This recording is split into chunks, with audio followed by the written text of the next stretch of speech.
जय हिंद साथियों। एक बार फिर से स्वागत है आपका क्वालिटी एजुकेशन की इस बेहतरीन learning and life changing YouTube platform पर। साथियों, मैं आपका दोस्त एनआर चौधरी आज फिर से आप लोगों के सामने उपस्थित हूं एक बेहतरीन राजस्थान के करंट अफेयर्स की क्लास लेकर के, जहां से आपके सामने आने वाले हर एग्जाम में क्वेश्चन मिलने वाले हैं। अच्छा, ये जो क्लास है इसके अंदर टॉप 35 क्वेश्चंस के ऊपर अपन डिस्कशन करेंगे और ये 35 को आप मल्टीप्लाई कर लो 4 से, यानी कि टोटल लगभग आपके ये 140 क्वेश्चंस जो है ये इस क्लास से आपको मिल जाएंगे साथियों, क्योंकि हर क्वेश्चन के चारों ऑप्शन को भी अपन अच्छे तरीके से इलेबरेट करेंगे। और इस क्लास को शुरुआत करने से पहले मैं एक इंपॉर्टेंट चीज आप लोगों के साथ शेयर करना चाहता हूं। और वो क्या चीज है, इससे पहले अपनी टॉप 100 एमसीक्यूज की एक क्लास आई थी साथियों, है ना, पर्टिकुलर स्पेशल सीईटी के लिए, क्योंकि सीईटी का जो एग्जाम हुआ था आपके ग्रेजुएशन लेवल का, उसके अंदर आपको करंट अफेयर के जिन टॉपिक से और जहां से सवाल पूछे गए थे, बिल्कुल उन्हीं सारी चीजों को कवर करते हुए डेडिकेटेडली सीईटी के लिए मैं पर्टिकुलर एक क्लास लेकर के आया था टॉप 100 एमसीक्यूज की। तो आपके जिन विद्यार्थियों के अभी सीईटी 10+2 का एग्जाम होने वाला है, उनको ये क्लास जरूर देख लेनी है। कमेंट बॉक्स में इसका लिंक भी मैं पिन करवा दूंगा, तो ये क्लास एक बार जरूर देख लेना। और अभी जो राजस्थान वाली क्लास है, यहां से तो आपको सवाल मिलेंगे ही मिलेंगे। इस क्लास के अंदर साथियों मैं जब आपको पढ़ाता हूं तो मेरी एक आदत होती है, पढ़ाते वक्त मैं बीच बीच में आप लोगों से सवाल पुटअप करता रहता हूं, है ना, कॉन्वर्सेशन चलती रहती है अपनी। तो कुछ चीजें ऐसी होती है जो मैं आप लोगों से पूछता हूं, और वो पूछना इसलिए आवश्यक लगता है मुझे, पर्टिकुलरली ये मेरा मेथड है, मुझे और किसी से मतलब नहीं, बट मुझे पूछना अच्छा लगता है, क्योंकि पूछ करके मुझे पता चलता है जो विद्यार्थी कमेंट बॉक्स में आकर के अपना जवाब लिख रहा है, वो विद्यार्थी सीरियस तरीके से हमारे द्वारा इस बनाए गए कंटेंट को पढ़ रहा है, अच्छे तरीके से वो लर्निंग कर रहा है ना। तो मैंने लास्ट क्लास के अंदर ये बात बोली भी थी कि जो जो विद्यार्थी मेरे पूछे गए सवालों का कमेंट बॉक्स में जवाब देंगे, उन विद्यार्थियों का नेक्स्ट क्लास में मैं नाम भी लेने वाला हूं, उनके बारे में बताने वाला हूं। तो देखो, ये 4 विद्यार्थी हैं ऐसे जो कि धन्यवाद के पात्र हैं, जो कि बहुत अच्छा कर रहे हैं और रियल मायने में सिंसियर तरीके से पढ़ाई भी कर रहे हैं। एक आपके हैं, ये गुड गिफ्ट बॉयज के नाम से आईडी है। ये अगर इस क्लास को अगर देख रहे हैं तो आप बहुत धन्यवाद के पात्र हैं। मैनी मैनी कॉन्ग्रेचुलेशन आपको, आप अपने करियर के अंदर बहुत अच्छे रास्ते पर हो, बहुत अच्छा कर रहे हो, आप अपने साथ डिसिप्लिन लाइफ जी रहे हो और प्रॉपर तरीके से आप पढ़ाई भी कर रहे हो। इन्होंने साथियों, मैंने क्लास के अंदर लगभग 6 या 7 सवाल पूछे थे, उन सारे के सारे सवालों के जवाब दिए। दैट मींस ये एक विद्यार्थी मुझे ऐसे लगे जिन्होंने पूरी की पूरी 3 घंटे की क्लास अटेंड करी है। तो बहुत बहुत धन्यवाद के पात्र हैं गुड गिफ्ट बॉयज के नाम से। इनसे मैंने क्लास में सवाल भी पूछा था, उसमें G20 वाली जो कंट्री है, G20 कंट्रीज, G20 की जो समिट हुई थी, उस समिट के अंदर टोटल 20 कंट्रीज को याद करने की ट्रिक बतानी थी आपको। तो ये इस विद्यार्थी ने जो है ट्रिक बताई है, गुरुजी सीता एसएससी एफसीआई में सेलेक्ट हो गई। बहुत शानदार ट्रिक है, जिसके माध्यम से आप टोटल 20 कंट्रीज को, 19 कंट्रीज और एक आपका यूरोपियन यूनियन है, इनको सबको याद करने की ट्रिक आपकी हो गई। तो आप धन्यवाद के पात्र हैं। दूसरी बात, एक आपके आरके वायरस नाम से आईडी है, जिन्होंने, जो मैंने आपसे पंचामृत प्रतिज्ञा के बारे में पूछा था, उसमें 5 पॉइंट कौन कौन से वो डिस्कस किए थे। एक आपके जुगल के नाम से हैं, जुगल ने भी पांचों पॉइंट डिस्कस किए थे। और एक आपके हैं जय शर्मा के नाम से। इन चारों विद्यार्थियों ने पर्टिकुलरली राइट आंसर दिया हर सवाल का, इस वजह से इनके कमेंट में आप लोगों के सामने लेके आया हूं। ये धन्यवाद के पात्र भी है। बाकी और भी विद्यार्थियों ने जवाब दिया है, लेकिन आपके आंसर सही नहीं थे, इनके आंसर सही थे, इसलिए इनको मैंने कमेंट बॉक्स के अंदर भी पिन कर दिया था और आप लोगों के सामने यहां भी लेके आ गया हूं। ठीक है साथियों, और ये जो अपनी क्लास हुई थी टॉप 100 एमसीक्यूज वाली, उस क्लास की मैंने वर्ड फाइल बना करके, क्योंकि मैं आपको क्लास के अंदर पढ़ाता हूं, चारों ऑप्शन इलेबरेट कर देता हूं। अब वो चारों ऑप्शन इलेबरेट हुए, आप अगर क्लास में साथ का साथ ना लिख पाओ, तो वो जो ऑप्शन मैंने इलेबरेट करे उनको मैंने टाइप करवा के इस तरीके से आप लोगों के लिए अवेलेबल करवा दिया। जैसे पहले क्वेश्चन के जो जो मैंने एक्स्ट्रा फैक्ट बताए, वो फैक्ट आपके इसके अंदर आ गए। दूसरे क्वेश्चन में जो एक्स्ट्रा फैक्ट बताए वो भी इसके अंदर आ गए, है ना। जैसे दो पांचवें क्वेश्चन में जितने भी एक्स्ट्रा फैक्ट बताए, सारे के सारे फैक्ट मैंने हमारे टाइपिस्ट की हेल्प से टाइप करवा के बकायदा उसकी वर्ड फाइल हमारा जो टेलीग्राम चैनल है क्वालिटी एजुकेशन RS के नाम से, इस टेलीग्राम चैनल पर मैंने अपलोड करवा दी है। तो जिन विद्यार्थियों ने वो क्लास नहीं देखी है, एक बार क्लास भी देख लेना, ताकि सारी चीजें आपको समझ आ जाए। क्लास देखने का अगर टाइम ना हो, एटलीस्ट इस पीडीएफ को तो पढ़ ही लेना, क्योंकि जो विद्यार्थी सीईटी का एग्जाम देने जा रहे हैं, करंट अफेयर्स के टॉप 100 एमसीक्यूज है ये सीईटी 10+2 एग्जाम के लिए, जो आपके अक्टूबर में 22, 23, 24 अक्टूबर को होने वाला एग्जाम है, उसके लिए रामबाण साबित होगी आपकी ये पीडीएफ, जिसके अंदर टॉप 100 एमसीक्यूज मैंने आपको करवा रखे हैं। और उसकी बकायदा ये वर्ड फाइल भी मैंने इस टेलीग्राम चैनल पर आपको उपलब्ध करवा दी है ना। जो जो चीजें क्लास में पढ़ाई, सारी चीजें, जो भी एक्स्ट्रा फैक्ट हो सकते हैं उस सवाल के इर्द गिर्द के, और भी कुछ एक्स्ट्रा फैक्ट मैंने इसमें ऐड करवा के ये वर्ड फाइल आपको उपलब्ध करवा दी है। तो ये प्रयास आपको कैसा लगा, इसको थोड़ा प्रोत्साहित करने के लिए आप मुझे कमेंट बॉक्स में बता भी सकते हैं आपके दिल की भावनाएं, कि क्वालिटी एजुकेशन की टीम आप लोगों के लिए जो प्रयास कर रही है, वो प्रयास कितना सार्थक हो रहे हैं। ठीक है साथियों, तो आज की क्लास की अपन शुरुआत करते हैं। ये हो गई अपनी पिछली क्लास के बारे में चर्चा, और इस क्लास में भी जो मैं सवाल पूछूंगा आप लोगों से, उन सवालों का जवाब कमेंट बॉक्स में आकर के आपको देना है। अगर आपने पूरी क्लास देखी है तो थोड़ा सा एफर्ट लगाना आपको। कुछ लोग कंजूसी कर जाते हैं, आलस पड़े में सोए हुए रह जाते हैं कि कौन तो जवाब देगा। जवाब दोगे ना तो आपके अंदर एक एक्टिवनेस आएगी, माइंड के अंदर वो डोपामिन रिलीज होगा कि हाँ यार, मैं अगर यहाँ पर जवाब दूंगा तो नेक्स्ट क्लास के अंदर मेरा नाम भी लिया जाएगा। और नाम लेने से ऐसा नहीं है कि कोई बड़ा अवार्ड आपको मिल जाएगा, लेकिन आपकी लाइफ के अंदर एक डिसिप्लिन ऐड हो जाएगा, जिससे आप पढ़ाई के प्रति और ज्यादा जागरूक हो जाओगे, आपका आलस दूर हो जाएगा। सो जवाब दिया करो, केवल मात्र 1 सेकंड का टाइम लगता है जवाब देने में। ठीक है, तो चलो आज की क्लास का अपन शुभारंभ करते हैं। जय श्री गणेश करते हैं इस पहले प्रश्न के साथ में। क्या है पहला प्रश्न? राजस्थान सरकार द्वारा rising Rajasthan global investment summit 2024 का आयोजन 9 से 11 दिसंबर 2024 को कहां पर किया जाएगा? देखो, इस सवाल से एक तो चीज आपको ये बात पता चल गई कि आपकी जो ये Rajasthan rising Rajasthan global investment summit होने वाली है 2024 के अंदर। कब होने वाली है? ये होने वाली है आपकी 9 से 11 दिसंबर 2024 के अंदर। 9 से 11 दिसंबर 2024 के अंदर इस समिट का आयोजन होने वाला है। कहां पर होगा इसका आयोजन? इसका आयोजन होगा साथियों आपके जयपुर के अंदर। राजस्थान की जो राजधानी है जयपुर, यहां पर इसका आयोजन होगा। और 2-3 चीजें और आपको ध्यान रखनी है। एक आपके ऑप्शन में साथियों किशनगढ़ है। किशनगढ़ है तो किशनगढ़ में आपको पता है मतलब राजस्थान के अंदर जयपुर के अंदर तो एयरपोर्ट है ही है, किशनगढ़ के अंदर भी आपका एयरपोर्ट बन चुका है। इस एयरपोर्ट पर साथियों आपके एक एविएशन अकेडमी है जिसका नाम है Avyana aviation academy. Avyana aviation academy. और ये अकेडमी मोस्ट इंपोर्टेंट है आपके लिए। क्यों इंपोर्टेंट है? क्योंकि ये जो अव्याना एविएशन अकेडमी है ना साथियों, हाल ही में इसका शुभारंभ किया गया। कहां पर? किशनगढ़ एयरपोर्ट के ऊपर। और ये अव्याना एयरपोर्ट एविएशन जो अकेडमी है, ये आपके राजस्थान की प्रथम उड़ान प्रशिक्षण केंद्र है। क्या है ये? राजस्थान का प्रथम उड़ान प्रशिक्षण केंद्र, इसलिए आप लोगों के लिए मोस्ट इंपोर्टेंट हो जाती है। यहां पर आपको हवाई जहाज उड़ाने का प्रशिक्षण दिया जाएगा, प्रशिक्षण केंद्र।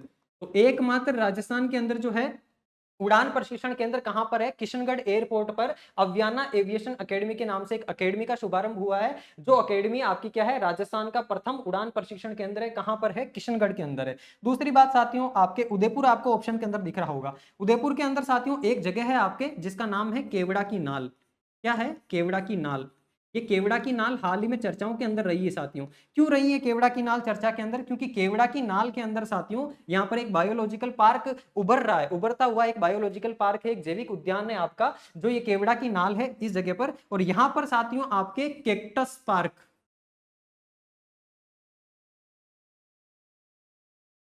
एक आपके केक्टस जो पार्क है, इस पार्क का शुभारंभ किया गया है।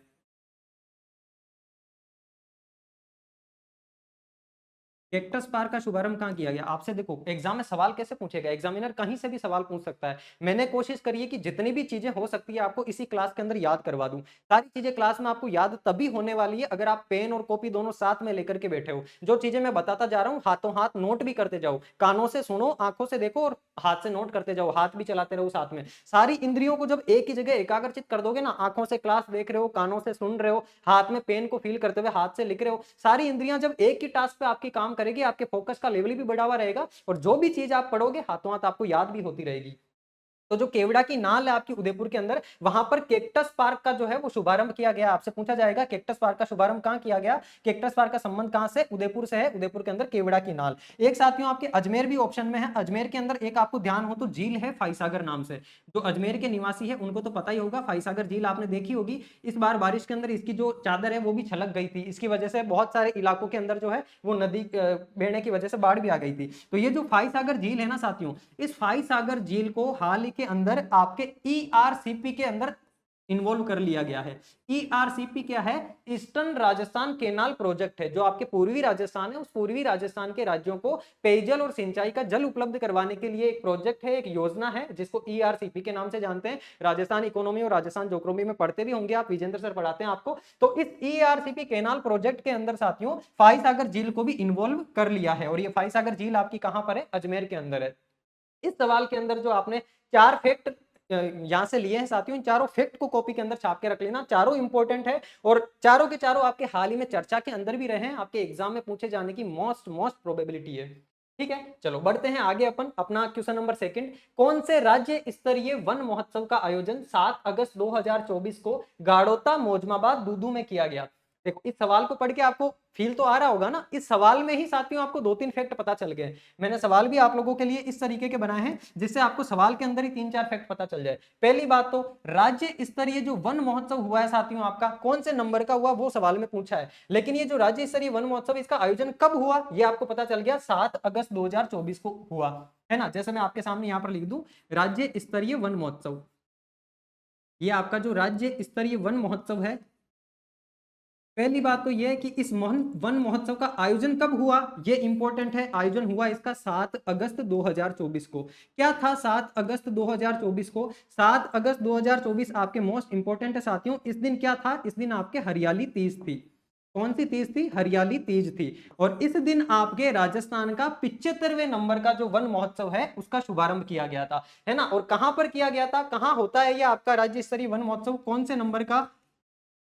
75वें नंबर का। तो आपका जो ये 75वां राज्य स्तरीय वन महोत्सव है इसका आयोजन किया जाता है कहां पर? गाड़ोता मोजमाबाद दूदू के अंदर। तो ये चीज भी आपको छाप के रख लेनी है। ये चीज मैं आपको बता रहा हूं कि कॉपी में आप नोट्स कैसे बनाओगे ताकि आपको चीजें आसानी से याद हो जाए। तो यहाँ पे आप लिख लोगे गाड़ोता मोजमाबाद दूदू, पूरा नाम लिख लेना गाड़ोता मोजमाबाद दूदू। 75वें राज्य स्तरीय वन महोत्सव का आयोजन कब किया जाता है? 7 अगस्त 2024 को। कहां पर किया जाता है? गाड़ोता मोजमाबाद दूदू के अंदर। कौन से नंबर का था? 75वें नंबर का था, 75th नंबर का था। ये आपसे सवाल में पूछा है। एक चीज और जो इंपॉर्टेंट आपको यहां से ध्यान रखनी है वो क्या है कि ये जो आपके 75वां राज्य स्तरीय वन महोत्सव था ना साथियों, इस वन महोत्सव पर एक और कार्यक्रम का शुभारंभ किया गया राजस्थान के मुख्यमंत्री भजनलाल शर्मा के द्वारा, जिस कार्यक्रम का नाम क्या था आपके? हरियालो राजस्थान कार्यक्रम।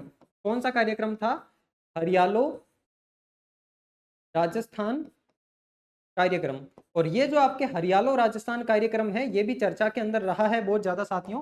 क्यों? क्योंकि ये हरियालो राजस्थान जो कार्यक्रम है इसका क्या टारगेट था साथियों? इसका लक्ष्य था कि इसको टोटल 7 करोड़ पौधे लगाने हैं। कितने? 7 करोड़ पौधे। और एक दिन के अंदर, एक दिन में 1 करोड़ पौधे लगा करके इसको वर्ल्ड रिकॉर्ड बनाना था। एक दिन में 1 करोड़ पौधे लगा करके वर्ल्ड रिकॉर्ड बनाना था, जो कि वर्ल्ड रिकॉर्ड बनाया जा चुका है इसके द्वारा, हरियालो राजस्थान कार्यक्रम के द्वारा। पूछा जाएगा एग्जाम में हरियालो राजस्थान कार्यक्रम जो है इसका शुभारंभ कब किया गया? 7 अगस्त 2024 को किया गया। सारी चीजें यहीं से लिंक है आपकी। और किस उपलक्ष्य में किया गया? जो आपके 75वां वन महोत्सव था, राज्य स्तरीय वन महोत्सव, जिसका आयोजन आपके गाड़ोता मोजमाबाद दूदू के अंदर होता है, उसी समय राजस्थान के मुख्यमंत्री के द्वारा हरियालो राजस्थान कार्यक्रम का शुभारंभ किया जाता है। और वो भी कब? हरियाली तीज के दिन।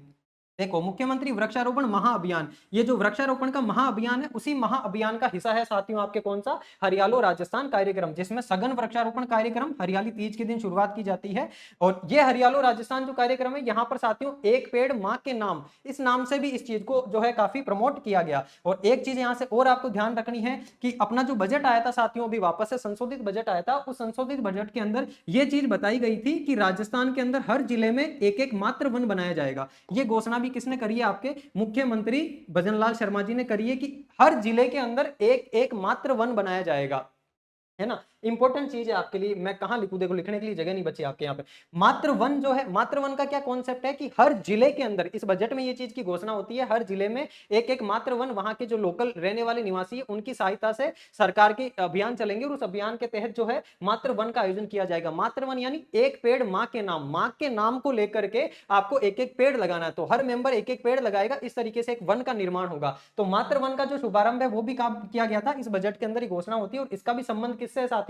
इसका भी संबंध जो है आपके हरियालो राजस्थान कार्यक्रम या जो मुख्यमंत्री वृक्षारोपण महाअभियान है इसी से संबंध है। एक चीज और आपको यहां से फैक्ट ध्यान रखना साथियों, आपको पता हो आपके एग्जाम में हाल ही में जो आपके कौन सा असिस्टेंट प्रोफेसर का एग्जाम हुआ था उसमें पूछा गया था कि कृषि बजट के नाम से कौन सा बजट जाना जाता है।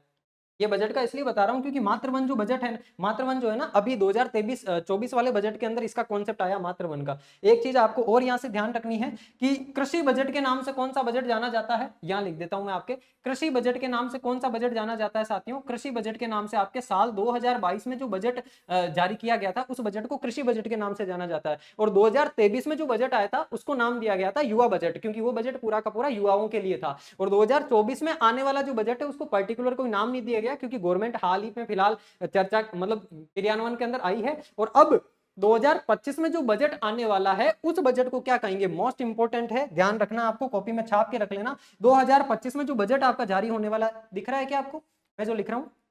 देखो 2025 में जो बजट जारी होगा ना साथियों, उसको हरित बजट नाम दिया जाएगा। कौन सा बजट? हरित बजट। जिस प्रकार से आपसे ये पूछा गया था कि कृषि बजट कौन सा बजट था, साल 2022 का बजट 22-23 के ईयर के लिए जो आया था वो कृषि बजट के नाम से था, और 23-24 का जो बजट था वो आपका युवा बजट के नाम से था। और हरित बजट के नाम से कौन सा बजट जाना जाएगा? 2025 में जारी होने वाला बजट, जो कि 2025-26 ईयर के लिए जारी होगा, वो बजट आपका हरित बजट के नाम से जाना जाएगा। ठीक है साथियों, तो यहां से भी सारी की सारी चीजें कॉपी के अंदर छाप के रख लेनी है आपको। चलो अपन बढ़ते हैं आगे। प्रश्न संख्या 3 आपकी, अमृता देवी बिश्नोई स्मृति पुरस्कार की वन विकास संरक्षण व वन सुरक्षा श्रेणी में 2022 का पुरस्कार किसे मिला है? देखो सवाल को थोड़ा सा ध्यान से पढ़ना होगा आपको।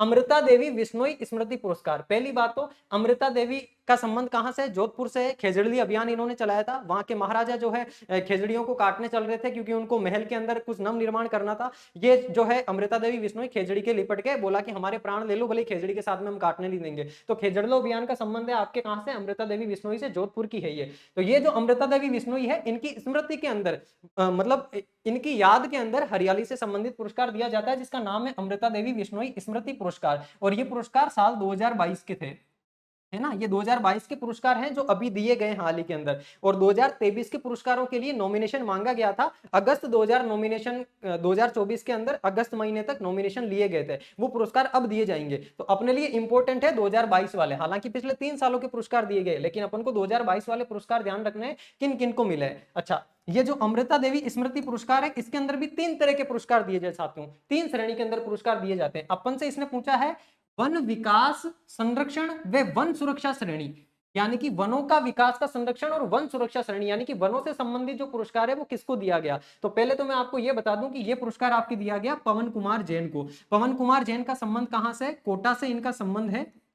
कोटा के अंदर ये साथियों क्या है आपके? एएसपी है, एडिशनल एसपी है ये पवन कुमार जैन, जिनको कौन सा पुरस्कार दिया गया है? अमृता देवी बिश्नोई स्मृति पुरस्कार का वन विकास संरक्षण व वन सुरक्षा श्रेणी का पुरस्कार दिया गया है। अच्छा सर, फिर 3 पुरस्कार कौन कौन से होते हैं? ये तो एक ही हुआ। देखो इधर आओ, एक तो होता है वन और एक होता है वन्य जीव। तो ये तो पूरा का पूरा पुरस्कार किससे संबंधित है? आपका वन से, क्योंकि वन विकास संरक्षण और वन सुरक्षा, है ना। मैं 3 नाम आपके कैसे लिखूं, यहां लिख देता हूं। देखो पहला है आपके वन विकास संरक्षण, यानी कि वनों का ही आप संरक्षण और विकास कर रहे हो। वन विकास संरक्षण व वन सुरक्षा, और वनों की ही सुरक्षा कर रहे हो।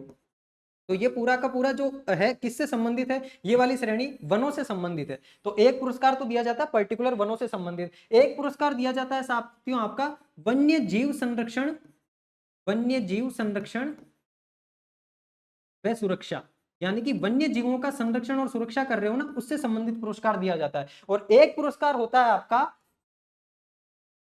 वन विकास व वन्य जीव, वन्य जीव संरक्षण। देखो 3 पुरस्कार हो गए।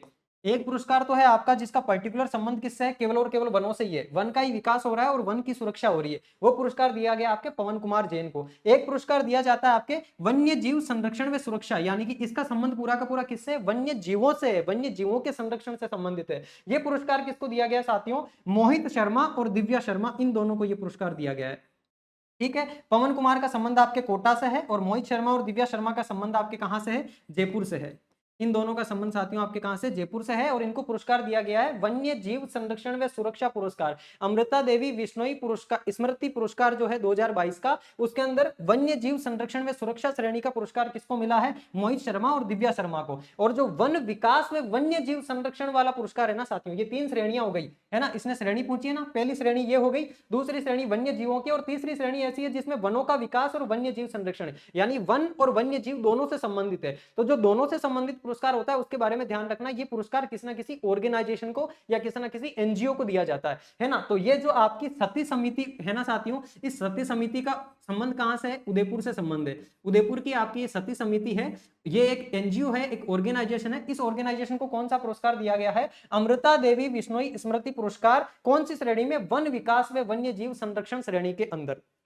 ध्यान रहेगा, तीन श्रेणियां हो गई अमृता देवी बिश्नोई स्मृति पुरस्कार की। एक तो पर्टिकुलर वनों से संबंधित है, पर्टिकुलर जो वन से संबंधित है जिसमें आप वन का ही विकास कर रहे हो और वन का ही सुरक्षा कर रहे हो, वो तो दिया गया आपके किसको, पवन कुमार जैन को, जो कि कोटा के हैं और एडिशनल एसपी है। दूसरी बात, पर्टिकुलर वन्य जीवों से संबंधित पुरस्कार होता है, वन्य जीव संरक्षण व उनकी सुरक्षा, वो मोहित शर्मा और दिव्या शर्मा को दिया गया, इनका संबंध आपके जयपुर से है। और एक पर्टिकुलर ऐसा पुरस्कार होता है अमृता देवी बिश्नोई के अंदर जिसका संबंध वन्य जीव और वन दोनों से होता है ना, वन्य जीवों का संरक्षण भी कर रहे हो आप और वन का विकास भी कर रहे हो। वो पुरस्कार किसको मिलता है, किसी न किसी एनजीओ को मिलता है, जो किसे मिला है, सती समिति को मिला है।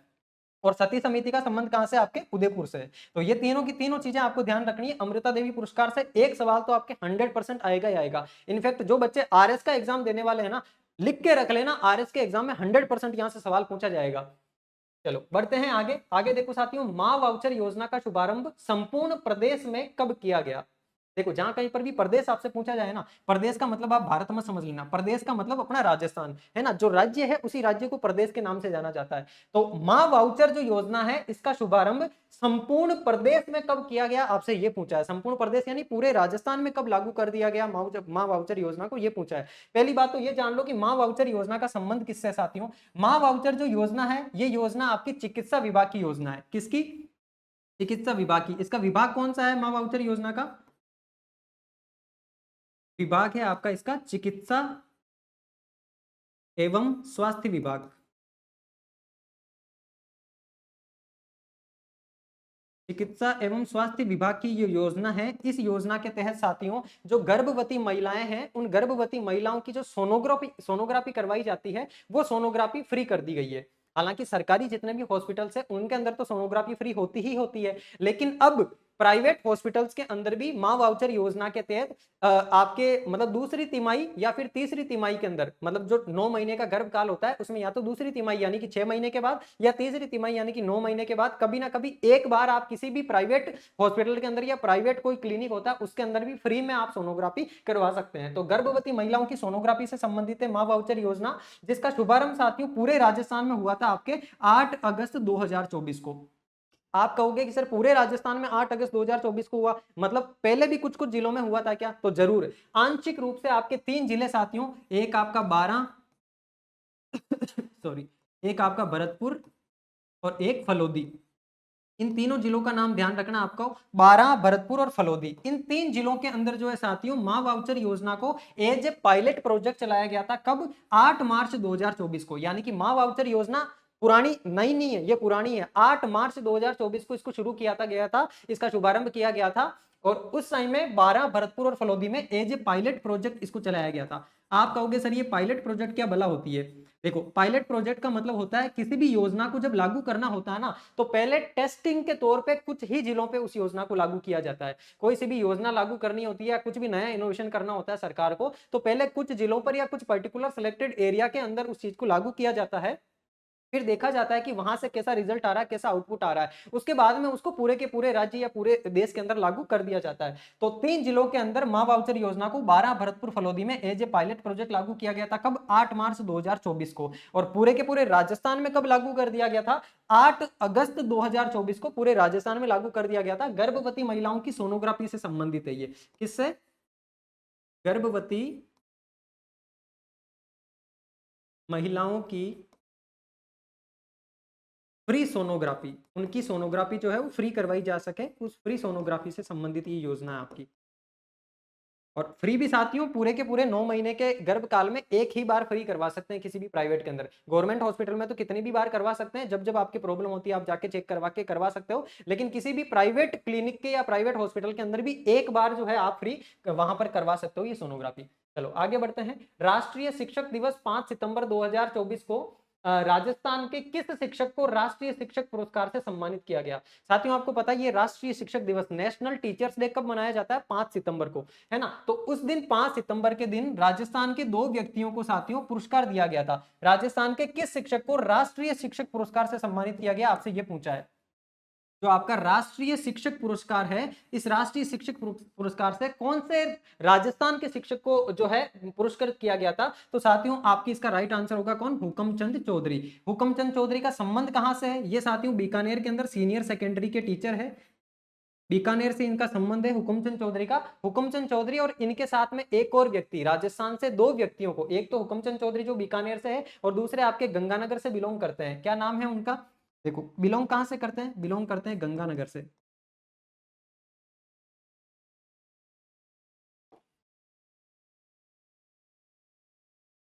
तो ये जो है ना साथियों आपके राष्ट्रीय शिक्षक पुरस्कार, ये 5 सितंबर को दिया गया है राष्ट्रीय शिक्षक पुरस्कार, राष्ट्रीय शिक्षक दिवस के उपलक्ष्य में ही। एक तो हुकुमचंद चौधरी को और दूसरा दिया गया आपके गंगानगर के रहने वाले, कौन है ये?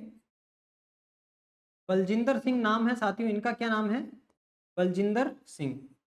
और ये बलजिंदर सिंह कहां से बिलोंग करते हैं? ये बिलोंग करते हैं गंगानगर से। तो एक तो शिक्षक है आपके बीकानेर के, दोनों ही सीनियर सेकेंडरी के टीचर है, और दूसरे है गंगानगर से। गंगानगर से कौन है? बलजिंदर सिंह है। बीकानेर से कौन है? हुकुमचंद चौधरी है। इन दोनों शिक्षकों को, जो राजस्थान के रहने वाले हैं, राजस्थान की स्कूलों के अंदर सीनियर सेकेंडरी के अंदर स्कूलों के टीचर है, इनको राष्ट्रीय शिक्षक पुरस्कार से सम्मानित किया गया है।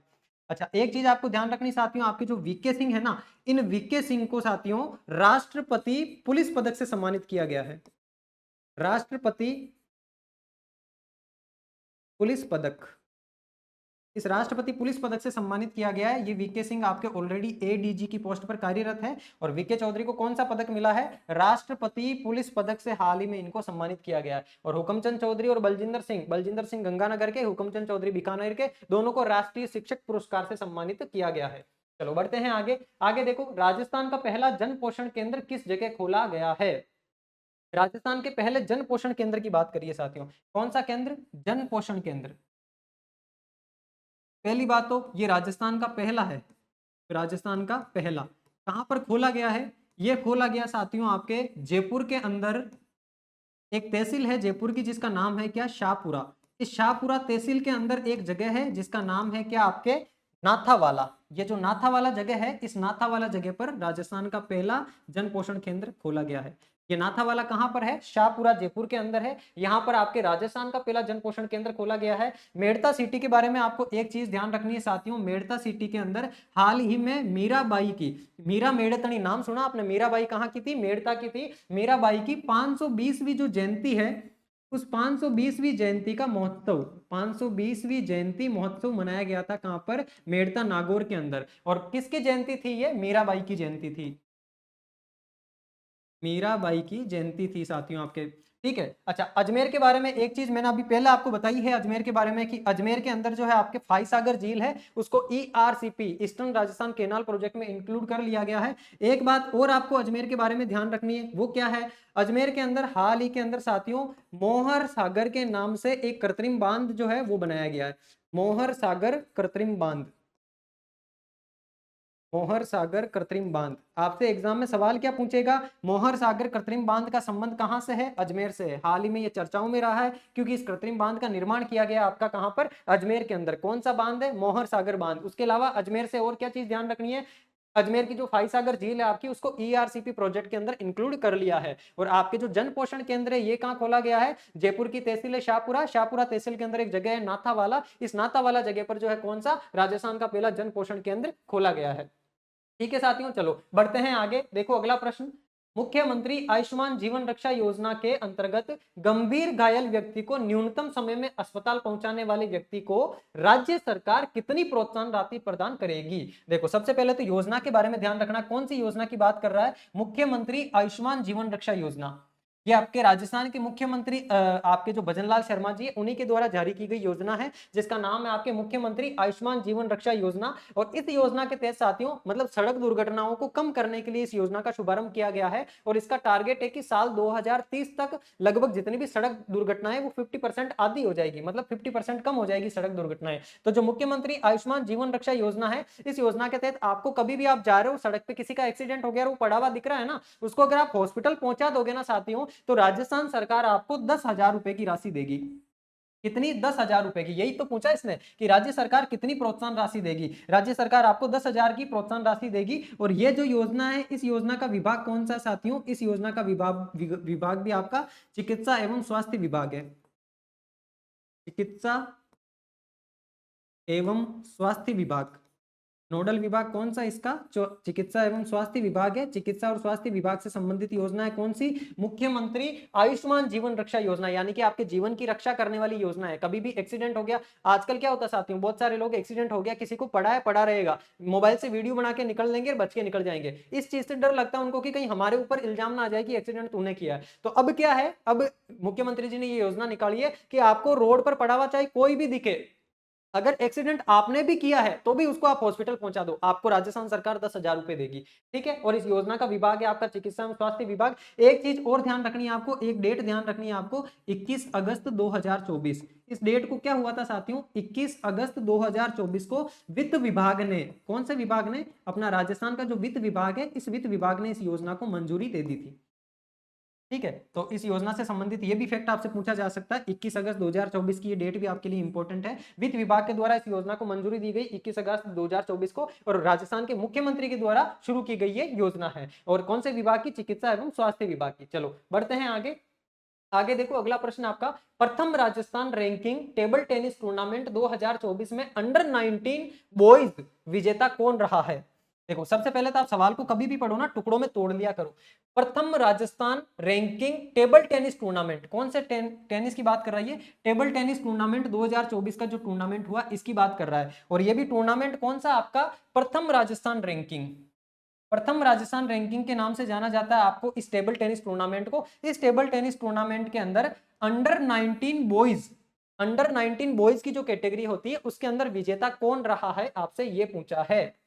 तो साथियों, ये जो टेबल टेनिस टूर्नामेंट हुआ था आपका, इस टेबल टेनिस टूर्नामेंट का आयोजन कब किया जाता है? इसका आयोजन किया जाता है आपके अगस्त 2024 को। कहां पर किया जाता है? जयपुर के अंदर। ये जो टेबल टेनिस टूर्नामेंट है जयपुर के अंदर अगस्त 2024 में आयोजित होता है। और अंडर 19 बॉयज वाली कैटेगरी के अंदर विजेता कौन बनते हैं? आपके अक्षत शर्मा बनते हैं, जिनका संबंध कहां से है? जिनका संबंध है जयपुर से। जयपुर के रहने वाले अक्षत शर्मा है, जो कि आपके क्या अंडर 19 कैटेगरी के अंदर बॉयज के अंदर विजेता बने। अच्छा, आप कहोगे सर वेदांत मेहता और योगेश थानवी कौन है? पहली बात तो ये ध्यान रखना कि वेदांत मेहता का संबंध कहां से? वेदांत मेहता का संबंध है आपका उदयपुर से। और आपके जो योगेश थानवी है, इनका संबंध कहां से? इनका संबंध है साथियों सिरोही से। इन दोनों के बारे में क्यों बता रहा हूं, ये दोनों भी आप लोगों के लिए इंपॉर्टेंट है। और इंपॉर्टेंट कैसे है, आ जाओ जानते हैं। इस तरीके से अंडर 19 की जो प्रतियोगिता थी ना, अंडर 19 बॉयज की, वो अक्षत शर्मा ने जीती है ना। उसी तरीके से अंडर 11 और अंडर 13, इसके अंदर बॉयज के अंदर विजेता कौन रहा है? आपका वेदांत मेहता रहा है। और अंडर 15 के अंदर विजेता कौन रहा है आपके? ये रहा है योगेश थानवी, है ना। अंडर 15 अंडर 11 का मतलब हो गया साथियों 11 साल या उससे कम उम्र के जो कैटेगरी है उसके अंदर खेलने वाले विद्यार्थियों के अंदर, उसमें खेलने वालों में वेदांत मेहता 13 साल या उससे कम कैटेगरी, या फिर 11 साल उससे कम कैटेगरी, यानी कि इसकी जो उम्र है ना वेदांत मेहता की, हो सकता है 9-10 साल का हो। तो 11 साल वाली कैटेगरी और 13 साल वाली कैटेगरी दोनों में ये एलिजिबल है। तो दोनों ही के अंदर जो है अंडर 13 बॉयज और अंडर 11 बॉयज, इन दोनों के अंदर विजेता आपके वेदांत मेहता रहा है। और योगेश सानवी जो कि सिरोही का, ये अंडर 15 के अंदर बॉयज के अंदर विजेता रहा है। और अंडर 19 का आपसे सवाल पूछा है तो वो अक्षर शर्मा है। ये दोनों चीजें मैं आपको एक्स्ट्रा इसलिए बता रहा हूं साथियों, जैसे अगर आपसे अंडर 19 का अगर सवाल पूछ सकता है तो अंडर 11 का भी तो पूछ सकता है, अंडर 13 का भी पूछ सकता है, अंडर 15 का भी पूछ सकता है। तो ये जो चार थी, अंडर 11, अंडर 13, अंडर 15 और अंडर 19, ये चारों ही मैंने आपके सामने रख दी। वेदांत मेहता, अच्छा इनका संबंध मैं कहां से, ये क्यों बता रहा हूं, एग्जाम में सीधा सीधा सवाल पूछा जा सकता है। आपके अभी सीईटी ग्रेजुएशन वाले में पूछ लिया कि इस खिलाड़ी का संबंध कहां से है, तो वेदांत मेहता का संबंध आपका उदयपुर से है, योगेश थानवी का संबंध सिरोही से है, और अक्षय शर्मा का संबंध कहां से है? जयपुर से है, जिसने अंडर 19 वाली जो है टूर्नामेंट ये आपके जीता है, अंडर 19 इसका। चलो बढ़ते हैं आगे। आगे देखो, राष्ट्रभाषा हिंदी प्रचार समिति द्वारा हिंदी सृजन के लिए दिया जाने वाला सर्वोच्च पुरस्कार साहित्य श्री सम्मान किसे प्रदान किया गया है? यानी कि राजस्थान सरकार के द्वारा दिया जाने वाला पुरस्कार है राष्ट्रभाषा हिंदी प्रचार समिति। किसके द्वारा दिया जाता है? एक तो आपको यह पता चल गया, राष्ट्रभाषा हिंदी प्रचार समिति के द्वारा दिया जाता है। हिंदी सृजन के लिए, किसके लिए दिया जाता है? हिंदी भाषा जो है उसका सृजन, सृजन मतलब उसको और ज्यादा फैलाने फुलाने के लिए इसको दिया जाने वाला जो सर्वोच्च पुरस्कार है, क्या नाम है सर्वोच्च पुरस्कार का? साहित्य श्री सम्मान। कौन सा सम्मान? साहित्य श्री सम्मान। अब आप कॉपी में लिखोगे तो ऐसे छापोगे इसको सीधा सीधा, साहित्य श्री सम्मान। पढ़ क्या रहे हो आप? साहित्य श्री सम्मान पढ़ रहे हो, ये आपका साहित्य श्री सम्मान हो गया। दूसरी बात आप क्या लिखोगे कि साहित्य श्री सम्मान जो है ये किसके द्वारा दिया जाता है? दिया किसके द्वारा जाता है? राष्ट्रभाषा हिंदी प्रचार समिति, ये जो आपकी राष्ट्रभाषा हिंदी प्रचार समिति है, हिंदी प्रचार कमेटी, इसके द्वारा ये दिया जाता है। अच्छा, दूसरी बात किस लिए दिया जाता है? हिंदी भाषा के सृजन के लिए दिया जाता है। तो जो आपकी हिंदी भाषा है इस हिंदी के सृजन के लिए दिया जाता है। देखो, तीन चीजें तो आपको सवाल नहीं बता दी कि आपका जो साहित्य श्री सम्मान है ये हिंदी राष्ट्रभाषा हिंदी प्रचार समिति के द्वारा दिया जाता है और हिंदी के सृजन के लिए दिया जाता है। अब पूछ रहा है कि किसे प्रदान किया गया, तो वो भी जान लेते हैं। ये दिया गया है साथियों आपके प्रफुल्ल प्रभाकर को। किसको दिया गया है? प्रफुल्ल प्रभाकर को। तो यहां पर आप ये भी चीज छाप के रख लोगे, किसको दिया गया है? ये दिया गया है प्रफुल्ल प्रभाकर को। प्रफुल्ल प्रभाकर का नाम याद रखना है। इनको साहित्य श्री सम्मान से हाल ही में सम्मानित किया गया है। अच्छा, तीन नाम और भी है आपके सामने साथियों, ये तीनों कौन कौन है? देखो, ये भी अब कोई ना कोई सवाल में ऐसा टपक ही जाता है जो आपके एग्जाम के पॉइंट ऑफ व्यू से इंपॉर्टेंट है। एग्जामिनर कहीं से भी सवाल पूछ सकता है और मैं सवाल बनाते टाइम इन चीजों का भी ध्यान रखता हूं। मेरी टीम को ये चीज मैंने बता के रखी हुई है कि आपके ऑप्शन में ऐसी ही चीजें इंक्लूड करी जाए जो आपके पूरे के पूरे कॉन्सेप्ट को क्लियर करवा दे। अब देखो, ये जो रवनीत सिंह बिट्टू है ना साथियों आपके, ये रवनीत सिंह बिट्टू हाल ही के अंदर राजस्थान की राज्यसभा सीट से सांसद बनकर के पहुंचे हैं केंद्रीय मंत्रिमंडल के अंदर। कौन? रवनीत सिंह बिट्टू। रवनीत सिंह बिट्टू कौन है? राज्यसभा सांसद है। अच्छा, इनको अपन पढ़ क्यों रहे हैं राज्यसभा सांसद? राज्यसभा सांसद तो सर बहुत सारे हैं, लेकिन ये जो रवनीत सिंह बिट्टू है ना साथियों, ये रवनीत सिंह बिट्टू जो राज्यसभा के उपचुनाव हुए थे ना, उन उपचुनावों के तहत राज्यसभा के सांसद बनकर के गए राजस्थान से। आपको पता है राजस्थान से राज्यसभा की सीटें कितनी हैं? 10 सीटें हैं। इन 10 सीटों के अंदर साथियों 5 सीटें तो अभी वर्तमान में बीजेपी के धुरंधर बैठे हैं और 5 सीटों पर आपके कौन? कांग्रेस के धुरंधर बैठे हैं। तो आपके जो ये रवनीत सिंह बिट्टू है ना, ये गए थे बीजेपी से राज्यसभा के सांसद बनके। अच्छा, ये उपचुनाव क्यों करवाया गया था इनका? क्योंकि इनकी जगह पर आपके जो केसी वेणुगोपाल थे, जिनका संबंध था केरल से, वो पहले राज्यसभा के सांसद थे राजस्थान से, लेकिन उन्होंने लोकसभा के चुनाव लड़े और वो लोकसभा के सांसद बन गए, तो उनकी सीट राजस्थान के अंदर खाली हो गई। अब उनकी सीट पर वापस से उपचुनाव करवाए गए और उन उपचुनावों के अंदर आपके जो रवनीत सिंह बिट्टू है, पंजाब के रहने वाले हैं, ये राज्यसभा सांसद बन के गए। और इनसे पहले इस सीट पर जो थे वो कौन थे? केसी वेणुगोपाल, जो कहां से थे? केरल से थे। तो आपको रवनीत सिंह बिट्टू को भी ध्यान रखना है। एक आपके सामने नाम है साथियों, कौन? नीरू यादव। देखो, नीरू यादव जिनको हॉकी वाली सरपंच के नाम से जाना जाता है। किस नाम से? हॉकी वाली सरपंच के नाम से। कहां की है ये? झुंझुनू की है।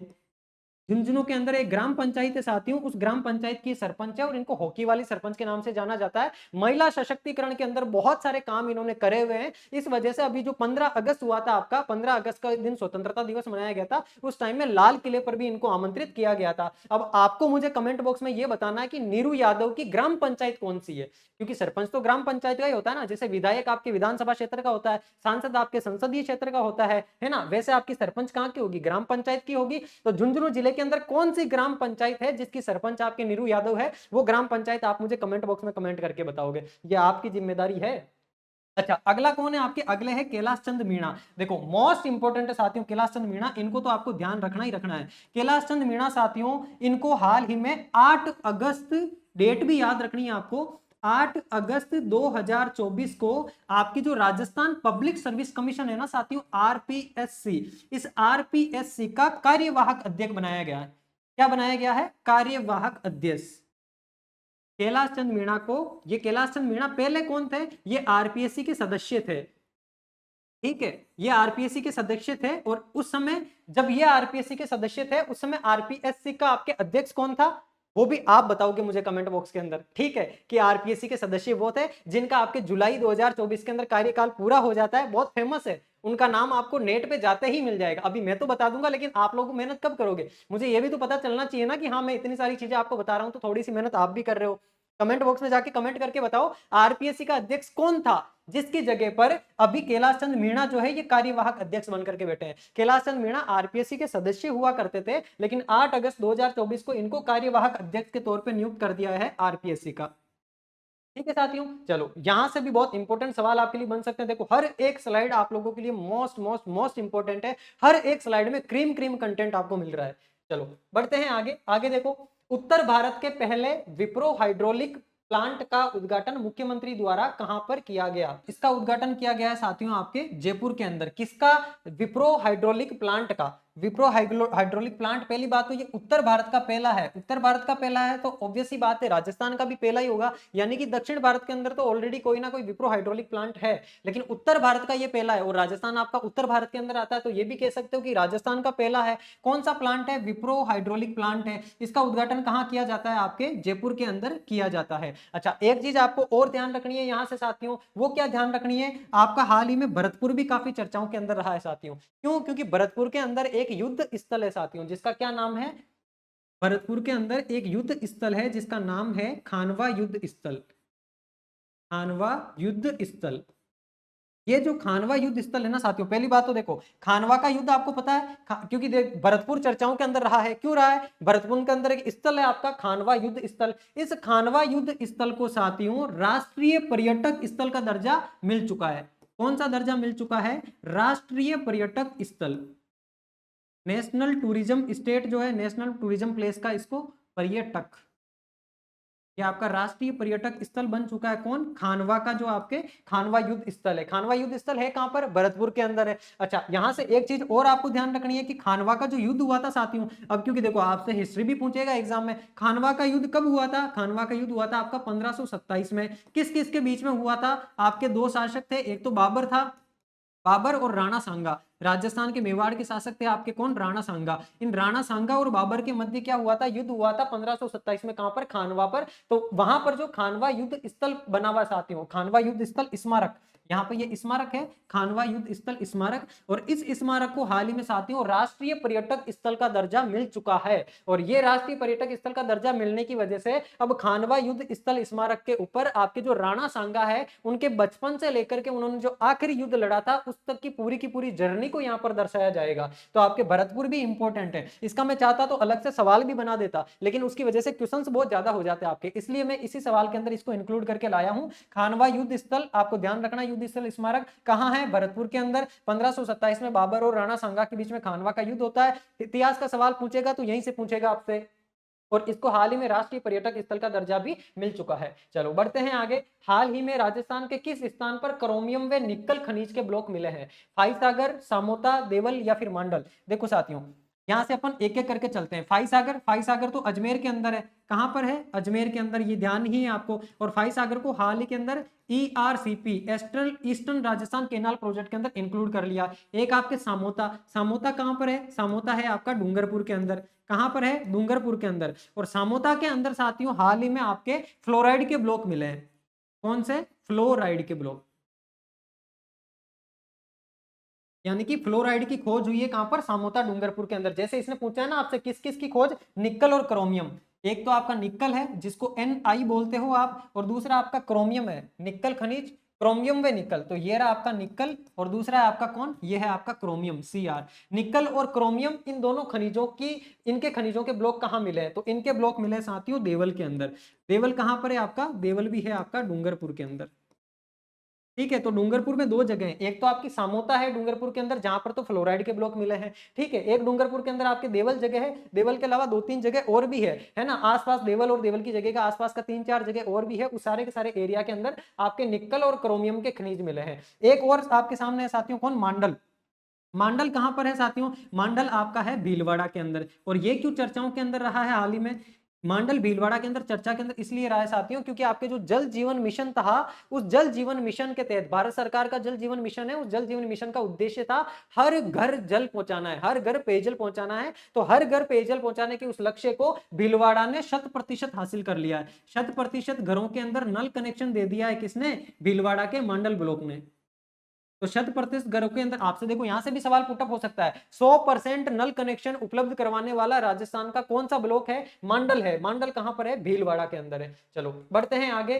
किसान साथी ऐप कब लॉन्च किया गया? सवाल में क्या पूछा है आपसे, किसान साथी ऐप कब लॉन्च किया गया? तो इसका राइट आंसर होगा साथियों आपके 14 अगस्त 2024 को। अच्छा, ये किसान साथी ऐप किस काम में आता है साथियों? आपके धौलपुर के अंदर जो पार्वती बांध है ना, उस पार्वती बांध से किसानों को सिंचाई उपलब्ध करवाने के लिए धौलपुर के अंदर जो कमांड एरिया है, धौलपुर के अंदर पार्वती बांध का कमांड एरिया, देखो क्या बात है, जो आपका पार्वती बांध है, ये पार्वती बांध कहां पर है? धौलपुर के अंदर।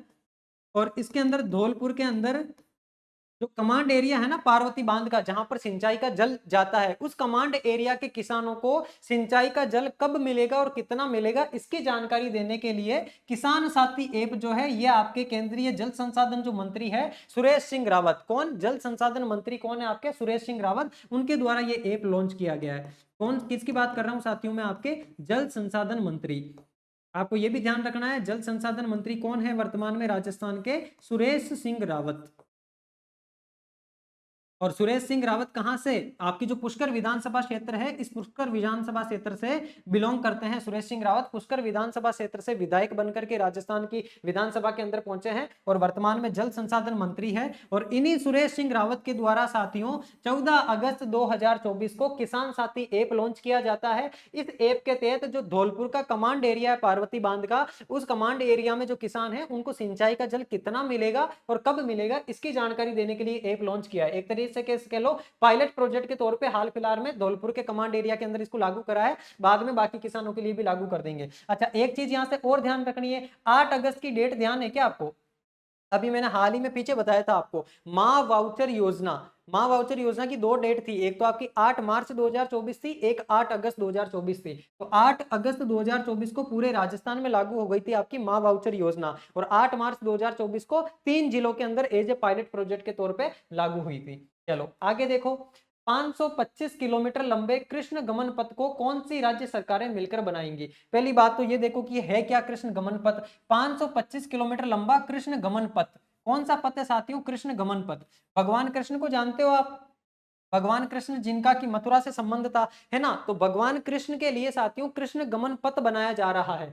कृष्ण गमन पथ कहां से कहां तक बनाया जा रहा है, आपके उज्जैन से लेकर के मथुरा तक। मथुरा कहां पर है आपका, मथुरा यूपी के अंदर है, कहां पर है, मथुरा यूपी के अंदर है, जहां पर कि भगवान कृष्ण का जन्म हुआ था। और उज्जैन, उज्जैन के अंदर साथियों भगवान, यहाँ ये उज्जैन कहां पर है आपका, ये उज्जैन है एमपी के अंदर, तो उज्जैन से भी भगवान कृष्ण का संबंध है। तो मथुरा और यूपी इसके बीच में साथियों क्या बनाया जा रहा है, कृष्ण गमन पथ बनाया जा रहा है। और ये पूरा का पूरा जो पथ है ना साथियों, मथुरा यूपी से लेकर के आपके उज्जैन एमपी के बीच में, इसकी लंबाई कितनी है, लगभग 800 किलोमीटर लंबा कृष्ण गमन पथ बन रहा है। अब इस 800 किलोमीटर से आपके पर्टिकुलर राजस्थान के अंदर इसकी लंबाई कितनी है, 525 किलोमीटर। देखो आपसे एग्जाम में यह भी सवाल पूछ सकता है, कृष्ण गमन पथ की राजस्थान में कितनी लंबाई है, राजस्थान में इसकी लंबाई है साथियों आपकी कितनी, 525 किलोमीटर।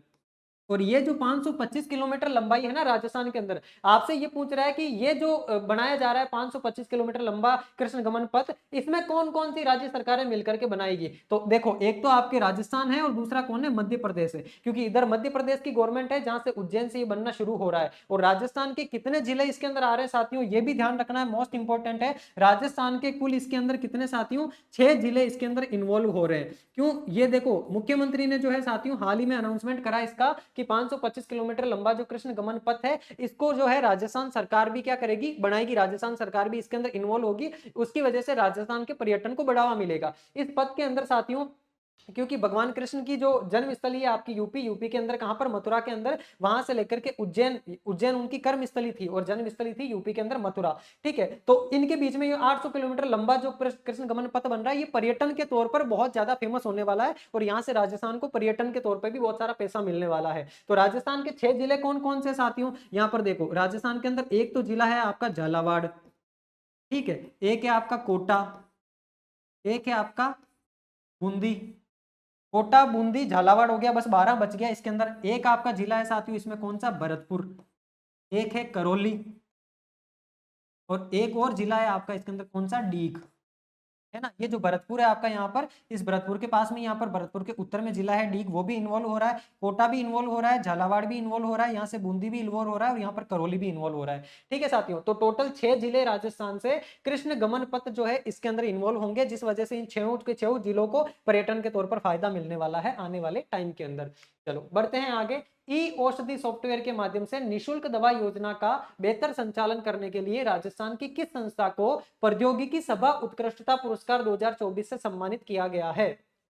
मोस्ट इंपोर्टेंट है ये भी, क्या पूछ रहा है आपसे, ई औषधि सॉफ्टवेयर जो ई औषधि सॉफ्टवेयर है साथियों, क्योंकि जो निशुल्क दवा वितरण की जाती है ना आपकी, उसके अंदर निशुल्क दवा वितरण का डाटा आपके ई औषधि सॉफ्टवेयर के ऊपर अपडेट होता है। तो वो जो है राजस्थान के अंदर कौन सी ऐसी संस्था है जिसको बहुत अच्छे तरीके से निशुल्क दवा वितरण करने के लिए प्रौद्योगिकी सभा उत्कृष्टता पुरस्कार से सम्मानित किया गया है? तो राजस्थान के अंदर साथियों आपके राजस्थान मेडिकल सर्विसेज जो कॉर्पोरेशन है, Rajasthan medical services corporation limited, RMS CL, ये जो Rajasthan medical services corporation limited है, इसको एक तरीके से आप कह सकते हो राजस्थान चिकित्सा सेवा निगम लिमिटेड है ना, इसको ये पुरस्कार दिया गया। कौन सा पुरस्कार? प्रौद्योगिकी सभा उत्कृष्टता पुरस्कार। अच्छा, RVUN क्या है? RVUN है साथियों आपके ऊर्जा निगम है। ये कौन सा है? राजस्थान विद्युत ऊर्जा निगम। आपको जो घरों में बिजली आती है ना, उस बिजली को कंट्रोल करने वाला पूरे के पूरे अंदर राजस्थान के अंदर कौन है? RVUN है, राजस्थान विद्युत ऊर्जा निगम के नाम से इसको जाना जाता है।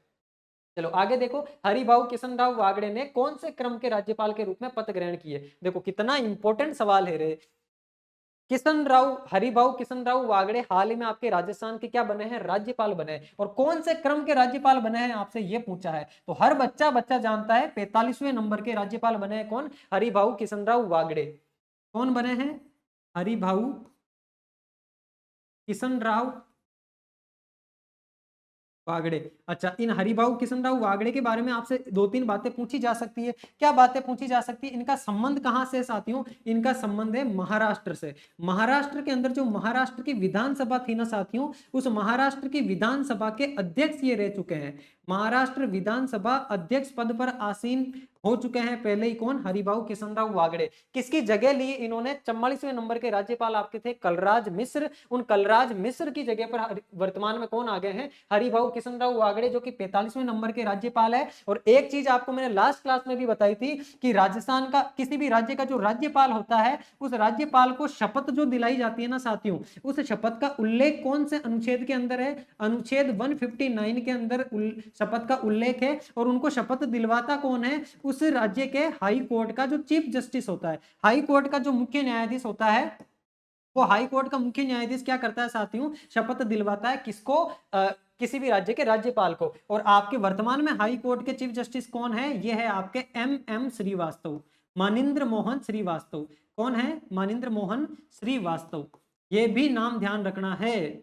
देखो किशनराव वागड़े तो नाम आपको ध्यान रहेगा, यहीं से कलराज मिश्र भी नाम ध्यान रहेगा। यहां से एक चीज और पता चल गई पॉलिटी की शपथ आर्टिकल 159 के तहत राजस्थान पॉलिटी के अंदर अनुच्छेद 159 के तहत जो है किसी भी राज्य के राज्यपाल को शपथ कौन दिलाता है? उस राज्य का हाई कोर्ट का चीफ जस्टिस, हाई कोर्ट का मुख्य न्यायाधीश दिलाता है, जो कि वर्तमान में कौन है? MM श्रीवास्तव है। अच्छा, एक चीज और आ जाओ कि राज्यपाल की नियुक्ति कौन करता है? तो राज्यपाल की जो नियुक्ति है ना साथियों, किसी भी राज्य के राज्यपाल की नियुक्ति, इस नियुक्ति का उल्लेख है आपके अनुच्छेद 155 के अंदर। आर्टिकल 155 के अंदर यह उल्लेख है कि किसी भी राज्य के राज्यपाल की नियुक्ति राष्ट्रपति करेगा। तो हरिभाऊ किशनराव वागड़े की नियुक्ति किसने करी है? द्रौपदी मुर्मू जी ने करी है। अब देखो आपसे एग्जाम में सवाल कैसा पूछ सकता है, या तो ये पूछेगा कि हरिभाऊ किशनराव वागड़े की नियुक्ति किसने करी है, डायरेक्ट आप बताओगे राष्ट्रपति द्रौपदी मुर्मू जी ने करी है, या ये पूछेगा कि इनको शपथ किसने दिलाई है? MM श्रीवास्तव, मानिंद्र मोहन श्रीवास्तव ने। क्योंकि एग्जामिनर को अगर क्वेश्चन को थोड़ा सा डिफिकल्ट बनाना होगा ना, तो वो आपसे इसी तरीके से पूछेगा। तो आपको सब कुछ पता चल गया। शपथ 159, नियुक्ति 155, नियुक्ति है राष्ट्रपति की, शपथ है MM श्रीवास्तव, हाई कोर्ट के चीफ जस्टिस। और कौन से नंबर के? 45वें नंबर के राज्यपाल। आगे देखो, राजस्थान के किस जवान को रक्षा अलंकरण समारोह में कीर्ति चक्र से सम्मानित किया गया है? कौन सा जवान है जिसको साथियों कीर्ति चक्र मिला है? राजस्थान के कौन से जवान को कीर्ति चक्र से सम्मानित किया गया है? पहली बात तो आपको यह ध्यान रखनी है कि कीर्ति चक्र जो है ना साथियों, ये कीर्ति चक्र भारत का दूसरा सर्वोच्च, भारत का दूसरा सर्वोच्च वीरता पुरस्कार है। कौन सा पुरस्कार है? दूसरा सर्वोच्च वीरता पुरस्कार है, या दूसरा सर्वोच्च वीरता सम्मान है। तो आप कहोगे सर पहला कौन सा है? पहला कौन सा है ये चीज आप बताओगे मुझे कमेंट बॉक्स के अंदर है। चलो मैं ही बता देता हूं। पहला है आपके परमवीर चक्र। परमवीर चक्र जो है वो भारतीय सेना का वीरता के अंदर सबसे सर्वोच्च पुरस्कार है। और दूसरा पुरस्कार कौन सा हो गया? आपके कीर्ति चक्र हो गया। ये कीर्ति चक्र किसको दिया गया है? आपसे ये पूछा है। ये दिया गया है आपके पवन यादव को। किसको दिया गया है साथियों? ये दिया गया है पवन यादव को। और पवन यादव आपके कहां से बिलोंग करते हैं? राजस्थान के झुंझुनू से बिलोंग करते हैं। तो ये पवन यादव आपके राजस्थान के झुंझुनू के हैं, जिनको हाल ही में कीर्ति चक्र से सम्मानित किया जाता है। कहां पर दिया गया था? रक्षा अलंकरण समारोह जो हुआ था राष्ट्रपति भवन के अंदर, वहां पर इनको इस सम्मान से सम्मानित किया गया था। देश का दूसरा सर्वोच्च वीरता सम्मान है। अच्छा, कीर्ति चक्र के अलावा एक और होता है साथियों, शौर्य चक्र। कौन सा चक्र? शौर्य चक्र। उस शौर्य चक्र के बारे में आपको इंपॉर्टेंट बात ये ध्यान रखनी है कि हाल ही के अंदर आपके जो मुस्तफा बोरा है, जो कि कहाँ के हैं? उदयपुर के हैं। कहाँ के हैं मुस्तफा बोरा? आपके उदयपुर के हैं। और दूसरे कौन है आपके? विकास भांबू। विकास भांबू कहाँ से है? हनुमानगढ़ से है। तो विकास भांबू और मुस्तफा बोरा, इन दोनों को साथियों मरणोपरांत, यानी कि इन दोनों का निधन हो चुका है, और ये भी भारतीय सेना के अंदर ही थे। और इनको हाल ही में कौन सा पुरस्कार दिया गया साथियों? कौन सा सम्मान दिया गया है? इनको दिया गया है साथियों शौर्य सम्मान।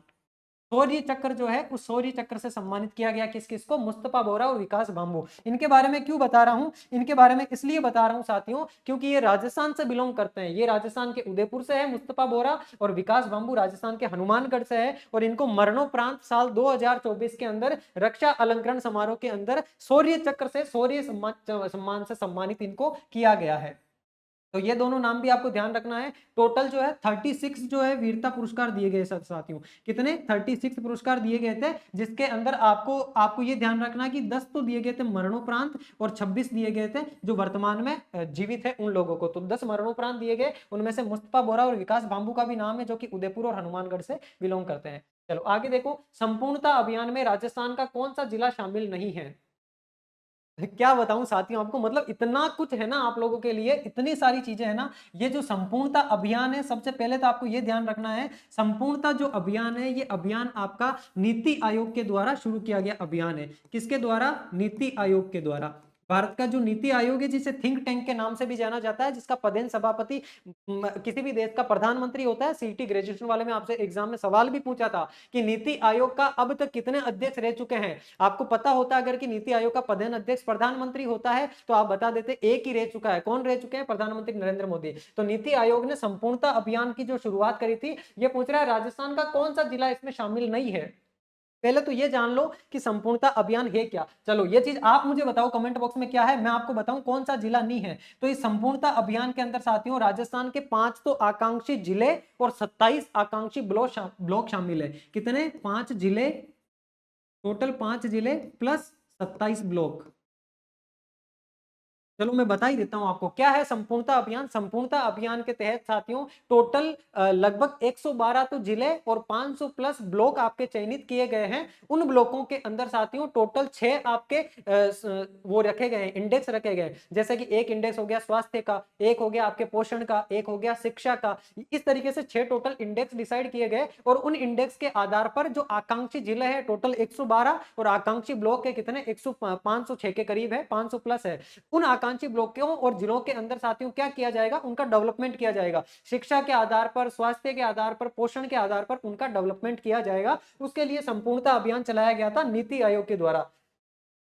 भारत सरकार का ये जो है अभियान है, भारत सरकार का आयोग है, जिसके अंदर राजस्थान से कितने जिले हैं? राजस्थान से 5 जिले शामिल हैं और 27 ब्लॉक शामिल है। आपसे ये भी पूछ सकता है संपूर्णता अभियान के अंदर कितने जिले हैं? राजस्थान के 5 जिले हैं। कितने ब्लॉक है? 27 ब्लॉक है। 5 जिले कौन कौन से हैं? 5 जिले वो है साथियों जहां पर आप क्या करोगे? आप जाकर के बीएसके को बोलोगे बीएसके डीजे बजा।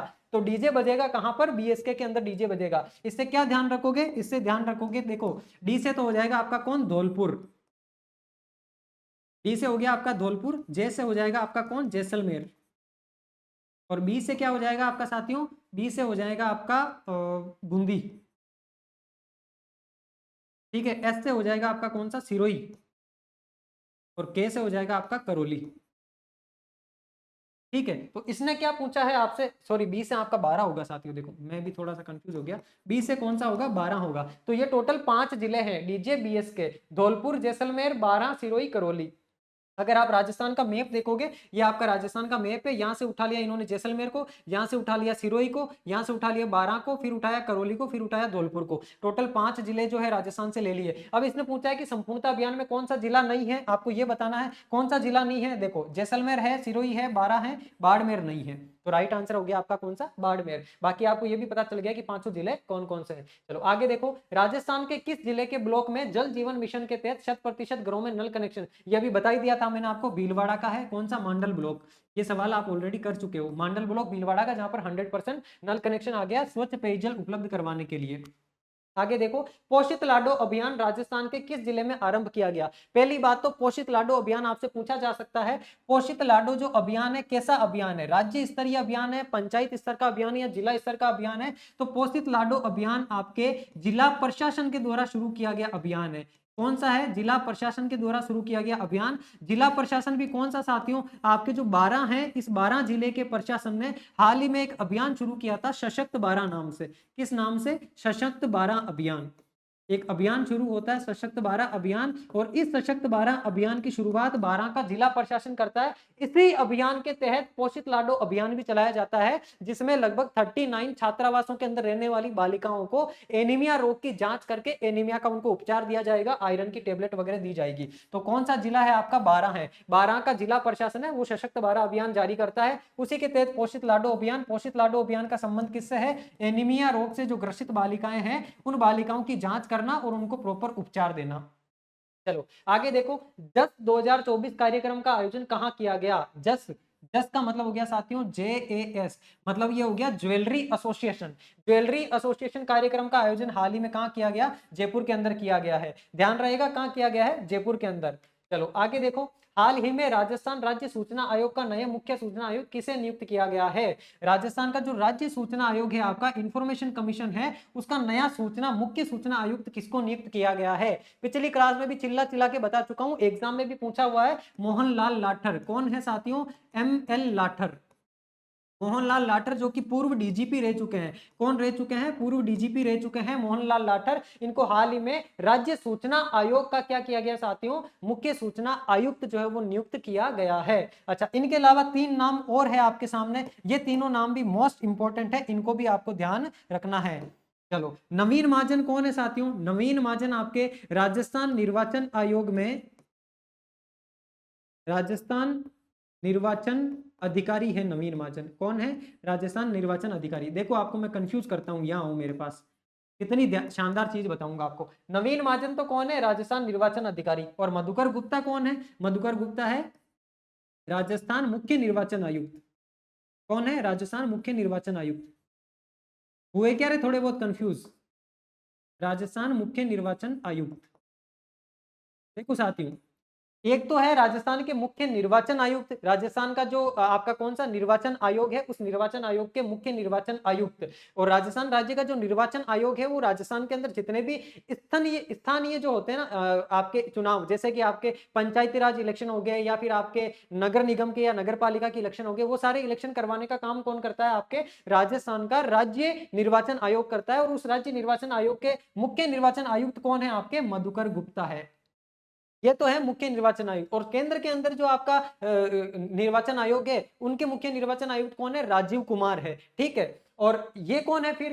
नवीन महाजन। नवीन महाजन राजस्थान निर्वाचन अधिकारी है साथियों। राजस्थान के अंदर अगर आपके लोकसभा के चुनाव होंगे, या फिर राज्यसभा के चुनाव होंगे, या फिर विधानसभा के चुनाव होंगे, तो उन चुनावों की जिम्मेदारी किसके पास होती है? निर्वाचन अधिकारी के पास होती है। ये निर्वाचन अधिकारी सेंटर के द्वारा हर राज्य के अंदर नियुक्त किया जाता है। और जो मुख्य निर्वाचन आयुक्त होता है, ये मुख्य निर्वाचन आयुक्त हर राज्य के अपने निर्वाचन आयोग का अध्यक्ष होता है। तो ये जो मधुकर गुप्ता है, ये आपके ये मुख्य निर्वाचन आयुक्त है राजस्थान के राज्य निर्वाचन आयोग के। और नवीन महाजन है, ये निर्वाचन अधिकारी है। ये IAS लेवल के अधिकारी होते हैं, जो केंद्र सरकार के द्वारा हर राज्य के अंदर नियुक्त किए जाते हैं, जो कि आपके विधानसभा, राज्यसभा, लोकसभा के उस पर्टिकुलर राज्य के अंदर होने वाले चुनावों को कंट्रोल करने का काम करते हैं। एक और साथियों आपके सामने नाम है, कौन? मदन राठौड़। अब मदन राठौड़ कौन है, ये चीज आप बताओगे मुझे कमेंट बॉक्स में कमेंट करके, है ना? ये आपकी जिम्मेदारी है। कौन है मदन राठौड़? फटाफट जाओ और कमेंट बॉक्स में कमेंट करके बताओ। चलो आगे देखो, ए हेल्थ योजना का संबंध किस क्षेत्र से है? देखो साथियों, ए हेल्थ जो योजना है ना, ये ए हेल्थ योजना आपकी पशुपालन से संबंधित है। किससे संबंधित है? पशुपालन से। और ये जो ए हेल्थ योजना है, इसके तहत क्या होगा साथियों? जितने भी अपने किसान भाई बंधु है, उनके पशुओं के अंदर किसी भी तरह का कोई रोग वगैरह हो जाता है, या उनको किसी भी तरह की कोई चिकित्सा सहायता अगर चाहिए होगी, तो उससे संबंधित ये योजना है पशुओं के अंदर। और ये किसने शुरू करी है? ये योजना शुरू करी है आपके साथियों जोराराम कुमावत ने। किसने? जोराराम कुमावत। और ये जोराराम कुमावत कौन है? जोराराम कुमावत जो है साथियों आपके कौन है? आपके एक मंत्रालय है। कौन सा मंत्रालय है? पशुपालन व देवस्थान मंत्रालय। पशुपालन में जो देवस्थान मंत्री है वो कौन है राजस्थान के अंदर? जोराराम कुमावत है। और इन जोराराम कुमावत ने ए हेल्थ योजना का शुभारंभ करा है। ए हेल्थ योजना का संबंध किससे? पशुपालन से ही इनका संबंध है। आगे देखो, चिकित्सा विभाग के वृक्षारोपण अभियान का शुभारंभ कब किया गया था? चिकित्सा विभाग का वृक्षारोपण अभियान, वृक्षारोपण अभियान वो भी किसका साथियों? चिकित्सा विभाग का। इसका मतलब है कि चिकित्सा विभाग के अंदर राजस्थान के मुख्यमंत्री ने आपके 20 जुलाई 2024 को एक अभियान की शुरुआत करी थी। इस अभियान के तहत जितने भी सीएचसी सेंटर है ना साथियों, यानी कि हॉस्पिटल के जितने भी सीएचसी सेंटर है, उन सेंटर्स के ऊपर 5-5 पौधे लगाए जाएंगे और इससे जो उच्च स्तरीय सेंटर है वहां पर 10-10 पौधे लगाए जाएंगे। 20 जुलाई 2024 को इस अभियान की शुरुआत की जाती है। कौन से अभियान की? वृक्षारोपण अभियान की। और ये वृक्षारोपण अभियान किससे संबंधित है? ये है आपके चिकित्सा विभाग से। देखो, वो जो आपके था ना, वो तो 7 अगस्त को शुरू हो गया था, है ना, जुलाई अगस्त 20 जुलाई को ये अभियान तो पहले शुरू हो जाता वृक्षारोपण अभियान। ये अभियान तो पर्टिकुलरली चिकित्सा, जितने भी राजस्थान के अंदर सरकारी चिकित्सालय है ना, उन चिकित्सालयों के अंदर पौधे लगाने से संबंधित है कि उन चिकित्सालयों के अंदर जो छोटे सेंटर है, सीएचसी सेंटर, वहां पर तो 5-5 पौधे, और जो बड़े सेंटर है उच्च स्तर के, जैसे अजमेर के अंदर जवाहरलाल नेहरू आपके जो हॉस्पिटल है, यहाँ पर कितने 10 पौधे लगाए जाएंगे। और ये पौधे लगाने की जिम्मेदारी भी उस चिकित्सा विभाग के अंदर, हॉस्पिटल के अंदर काम करने वाले अधिकारियों की और डॉक्टर्स की होगी और नर्सिंग स्टाफ की होगी, और उनको पौधों को बड़ा करने की जिम्मेदारी भी उनकी होगी। तो छोटे सेंटर पे 5-5 और उच्च स्तरीय सेंटर पे 10-10 पौधे लगाए जाएंगे। टोटल 5 लाख पौधे जो है वो चिकित्सा संस्थान जितने भी है ना राजस्थान के अंदर, उनके अंदर लगाने का टारगेट रखा गया था। कितने पौधे? 5 लाख पौधे। और ये कब शुरू होती है? 20 जुलाई 2024 को वृक्षारोपण अभियान जो वो शुरू किया जाता है। आगे देखो, राजस्थान की किस नगर परिषद को स्पार्क अवार्ड से सम्मानित किया गया है? तो साथियों, आपके हनुमानगढ़ जो नगर परिषद है, इस हनुमानगढ़ नगर परिषद को कौन सा अवार्ड मिला साथियों? स्पार्क अवार्ड मिला है। स्पार्क अवार्ड से किसको सम्मानित किया गया है? हनुमानगढ़ को। स्पार्क अवार्ड, स्पार्क अवार्ड से किसको सम्मानित किया गया? हनुमानगढ़ को। अच्छा, बारां के बारे में एक चीज ध्यान रखनी है, बारां के अंदर सोरसन का नाम सुना होगा आपने। सोरसन बारां कौन सी जगह है? सोरसन बारां। सोरसन बारां, यहाँ सोरसन बारां के अंदर साथियों राजस्थान का दूसरा खरमोर ब्रीडिंग सेंटर खोला जा रहा है। क्या खोला जा रहा है? राजस्थान का सेकंड खरमोर ब्रीडिंग सेंटर। खरमोर क्या है साथियों? खरमोर अजमेर जिले का शुभंकर है। खरमोर ब्रीडिंग सेंटर, खरमोर की ब्रीडिंग के लिए, यानी कि खरमोर के ब्रीडिंग प्रजनन के लिए जो है एक सेंटर खोला जा रहा है बारां के अंदर। इसका निर्माण कार्य शुरू हो चुका है। तो राजस्थान का दूसरा खरमोर ब्रीडिंग सेंटर कहां पर खोला जा रहा है? सोरसन बारां के अंदर। और राजस्थान का पहला जो है साथियों आपके खरमोर ब्रीडिंग सेंटर, वो कहां पर है? वो अजमेर के अंदर है। तो ये जो खरमोर ब्रीडिंग सेंटर है राजस्थान का पहला कहां पर है? राजस्थान का फर्स्ट है आपका अजमेर के अंदर। ये भी आपको ध्यान रखना है। और दूसरा कहां खोला जा रहा है? दूसरा खोला जा रहा है सोरसन बारां के अंदर। चलो आगे देखो, मुख्यमंत्री भजनलाल शर्मा ने centre of excellence for apiculture को टोंक से किस जिले में स्थानांतरित कर दिया गया है? पहली बात तो देखो, most important, centre of excellence, centre of excellence कौन सा एक्सीलेंस है? For apiculture. एपीकल्चर का मतलब क्या साथियों? एपीकल्चर का मतलब है मधुमक्खी पालन। जो आपके मधुमक्खी पालन होता है, इस मधुमक्खी पालन को एपीकल्चर बोलते हैं। ये मधुमक्खी पालन। और ये जो centre of excellence for apiculture है, ये पहले कहां हुआ करता था? टोंक के अंदर हुआ करता था। आज तक अगर आपसे पहले पूछता कि कहां है centre of excellence for apiculture, वो आपका टोंक के अंदर था। लेकिन अब इसको बदल दिया है, कहां लेकर के आगे? इसको भरतपुर के अंदर लेके आ गए। तो ध्यान रखना है, centre of excellence for apiculture वर्तमान में कहां है? भरतपुर है। इसको बदल दिया है, किसने बदला है? राजस्थान के मुख्यमंत्री भजनलाल शर्मा जी ने। चलो आगे देखो, आगे देखो साथियों, मुख्यमंत्री पशुपालन विकास कोष का गठन कितनी राशि से करवाया गया है? पहले तो देखो, एक नए विकास कोष का गठन कर दिया गया है मुख्यमंत्री जी ने, मुख्यमंत्री पशुपालन विकास कोष। और इस पशुपालन विकास कोष का साथियों 250 करोड़ का बजट रखा गया है। जो आपका बजट आया था, उस बजट के अंदर ये चीज रखी है कि मुख्यमंत्री पशुपालन विकास कोष का गठन किया गया है, और इसके लिए कितनी? लगभग 250 करोड़ की आपकी राशि रखी गई है। आगे देखो, भारत सरकार के केंद्रीय क्षय अनुभाग द्वारा राज्य की कितनी ग्राम पंचायतों को टीबी मुक्त घोषित किया है? पहली बात तो आपको यह ध्यान रखना है कि राजस्थान के अंदर लक्ष्य रखा गया है कि राजस्थान प्रदेश को, राजस्थान राज्य को 2025 तक टीबी मुक्त करना है। क्या करना है? टीबी मुक्त करना है। 100% टीबी से फ्री कर देना है। और ये जो टीबी मुक्त अभियान है, इसी टीबी मुक्त अभियान के तहत साथियों जो केंद्रीय क्षय अनुभाग है, इसके द्वारा हर साल जो है राजस्थान राज्य या हर एक राज्य के अंदर क्या दिया जाता है साथियों? उनकी ग्राम पंचायतों को टीबी मुक्त घोषित किया जाता है कि हाँ, इतनी इतनी ग्राम पंचायतें टीबी मुक्त हो गई है। अब होता क्या है, राजस्थान प्रयास कर रहा है कि हमारी सारी की सारी ग्राम पंचायतें टीबी से मुक्त हो जाए, किसी भी ग्राम पंचायत के अंदर टीबी का पेशेंट ना रहे, इसलिए लक्ष्य लेके चल रहे हैं 2025 तक राजस्थान को 100% टीबी मुक्त करना है। ये टीबी मुक्त फ्री अभियान है, टीबी मुक्त जो अभियान है राजस्थान का है। और जो केंद्रीय शहर विभाग है वो क्या करता है, राज्य की ग्राम पंचायतों को चेक करता है कि वो टीबी मुक्त हुई है कि नहीं हुई है। तो जो केंद्रीय शहर विभाग है उसने चेक करा है और राजस्थान की 586 पंचायतों को 2024 के अंदर टीबी मुक्त घोषित कर दिया गया है। और अपन लक्ष्य लेके चल रहे हैं 2025 तक अपन पूरा ही फ्री कर देंगे। आगे देखो, कजाकिस्तान में जुलाई 2024 में आयोजित वेट लिफ्टिंग प्रतियोगिता में डीग के किस खिलाड़ी ने स्वर्ण पदक जीता है। तो साथियों, आपके जो डीग जिला है, इस डीग जिले के कौन से खिलाड़ी ने जीता है, कुशागर सिंह, अजरुद्दीन, पवन कुमावत या मधु कश्यप। तो इसका राइट आंसर होगा साथियों आपके क्या, अजरुद्दीन। अजरुद्दीन कहाँ के रहने वाले हैं, डीग के रहने वाले हैं। और इन्होंने कौन सा मेडल जीता है साथियों, इन्होंने गोल्ड मेडल जीता है। किसमें जीता है गोल्ड मेडल, इन्होंने साथियों जो चेस्ट ब्रेंच होती है ना, जो चेस्ट ब्रेंच होती है उसके अंदर वेट लिफ्टिंग के अंदर,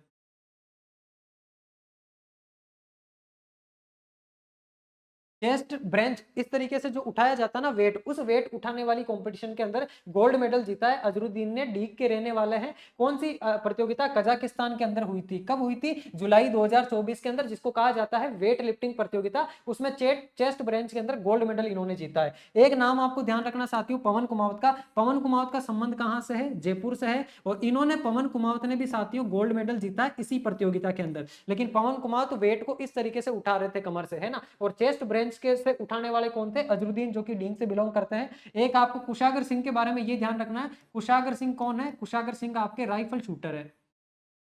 यानी कि जो राइफल होती है ना, लंबी बंदूक, उससे शूट करने वाले शूटर है आपके कौन, कुशागर सिंह। आगे देखो, नए जिलों के पुनर्गठन के संबंध में गठित की गई समिति का अध्यक्ष कौन है। देखो रे देखो, बहुत इंपॉर्टेंट सवाल। नए जिलों के पुनर्गठन के लिए जो समिति गठित की गई थी साथियों, उसका अध्यक्ष कौन है, उसका अध्यक्ष है आपके ललित के पंवार, जो कि पूर्व में आरपीएससी के अध्यक्ष भी रह चुके हैं। तो ललित के पंवार आपके नए जिलों के पुनर्गठन के लिए समिति गठित की गई, उसके अध्यक्ष है। 3-4 नाम और है आपके सामने, कौन कौन है, एक तो है आपके मदन दिलावर, एक है आपके राम लुभाया, एक है प्रेमचंद बेरवा। पहले तो डिस्कस कर लेते, देखो राम लुभाया को। राम लुभाया कौन साथियों, राम लुभाया समिति, याद आया कुछ, अशोक गहलोत ने बनाई थी राम लुभाया की अध्यक्षता में राम लुभाया समिति। जिस समिति ने आपके 17 जिले और 3 संभाग बना दिए थे।